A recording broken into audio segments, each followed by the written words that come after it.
All right, folks, welcome back to the channel. You found us here at KGB Customs, home of what we believe is some of the best custom gun content on the web.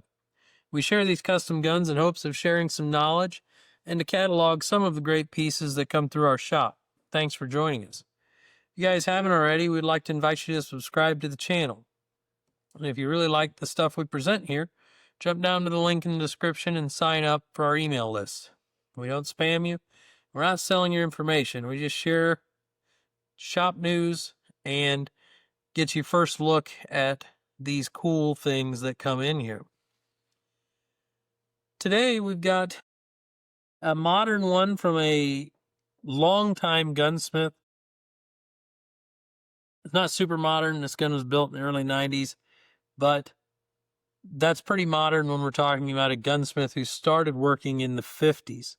Austin Behlert, depending on how you pronounce it. This is a Colt, a Mark IV Series 80 Combat Commander, carry comp built. The gun is late in Behlert's career. Like I said, he was born during the First World War, passed away in 2005. He is often referred to as, one of the deans of pistol smithing. He and Armand Swenson were the same age. They came up next to each other and across the country from one another. Behlert worked out of his shop in New Jersey, while Swenson worked out of his California shop. But certainly, they would have shared the playing field at that time for much of the 60s and 70s anyway. Early on in Behlert's career, he built, some bullseye guns. I've had from Behlert, I've had bullseye guns, I've had combat guns, I've had carry guns, I've had PPC revolvers, really the whole gamut. He's a very wide catalog of work in pistol smithing. He is well known for his autoloader work, but did a lot of pretty high-class revolver work as well. He's very well known for his chop jobs, bobcatting guns, where he would take a Colt government model and chop it down, and this was before Detonics existed. He would also chop down Smith & Wesson Model 39s, Browning high powers, and really, he was not afraid to cut something up or weld on just about anything. And that shows here. By the 80s and 90s, he certainly had started to distill down to more, Browning high powers, 1911s, and the occasional revolver job. He built a number of custom snub-nose revolvers in the 70s and 80s. There weren't any snub-nose end-frame offerings, so entrepreneurial gunsmiths like Larry Kelly, Ken Kelly at Magnaport, and Austin Behlert, and of course the well-known John Givino Customs, where they took, Smith & Wesson Model 29s, 25s, and 629s and chopped them down into mini combat revolvers, often with sub 3-inch barrels on end-frame full-calibered guns. This gun, like I said, would have been late in career. This build is much more refined than a lot of his earlier work. The technique and his eye and his ability, as we all do, tends to sharpen with experience. Behlert held a few patents through the years. This gun has his ignition set in it. He made these for high powers and 1911s.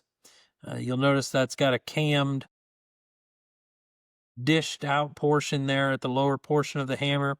And that moves the pivot point higher on that hammer through the recoil stroke. And what that does is allows the slide to move more freely. That's more important on really light loaded target guns or compensated guns, to allow that slide to get more of a running start before it has to fully cock that hammer. I've got some of his ignition sets in the drawer. He would sell them later in his career, like in the late 80s and 90s. This gun has token Behlert finger grooves welded up. These are not all built up out of weld.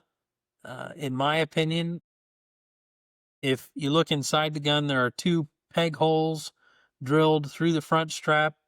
I believe that he had a piece of steel that was roughly the shape he wanted, that with a peg on the back that he would set on there and then weld all the way around it.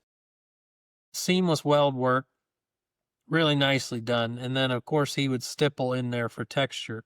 And the gun just melts in the hand. I really, finger grooves can be a pretty divisive thing, but I've not picked up a Behlert gun with finger grooves.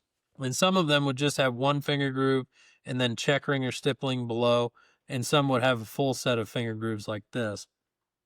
But whatever he did, fitting them to real hands, I don't know, but they really do feel great in the hand. The gun has a full profile carry comp on it.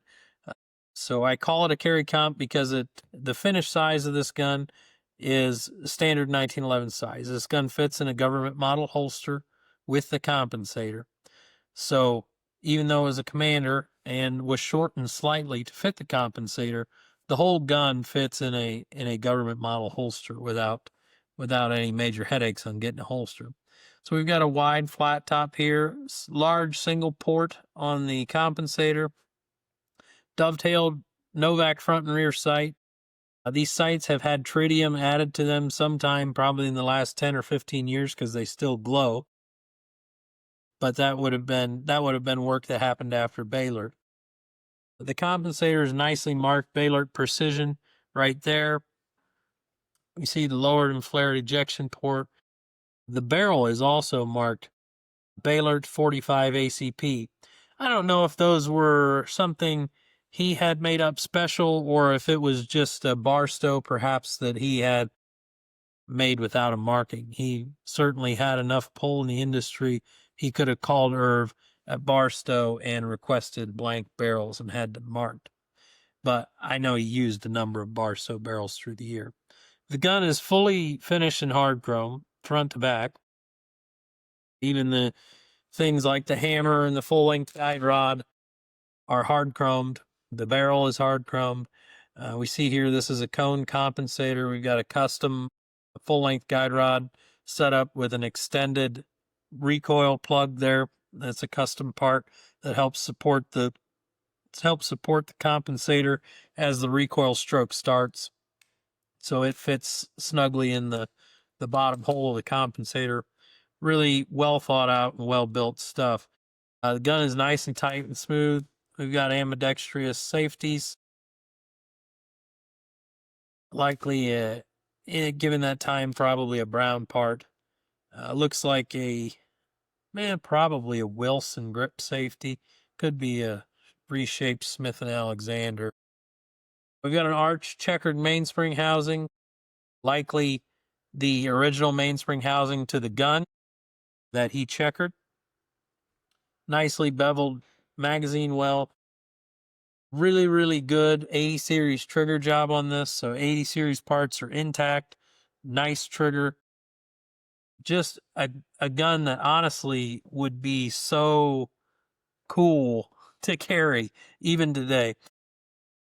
Like I said, it fits in a 5-inch 1911 holster. We've got hand serrated back of the slide. The only thing other than the tritium added to the sights that's been changed about this gun in the years since was that it did have a hooked trigger guard.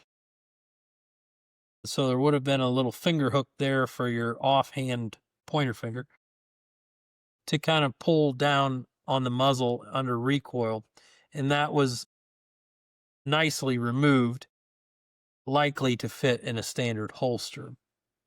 I can't think of any other reason that would have been removed, but we do still have stippling on the front of the trigger guard there.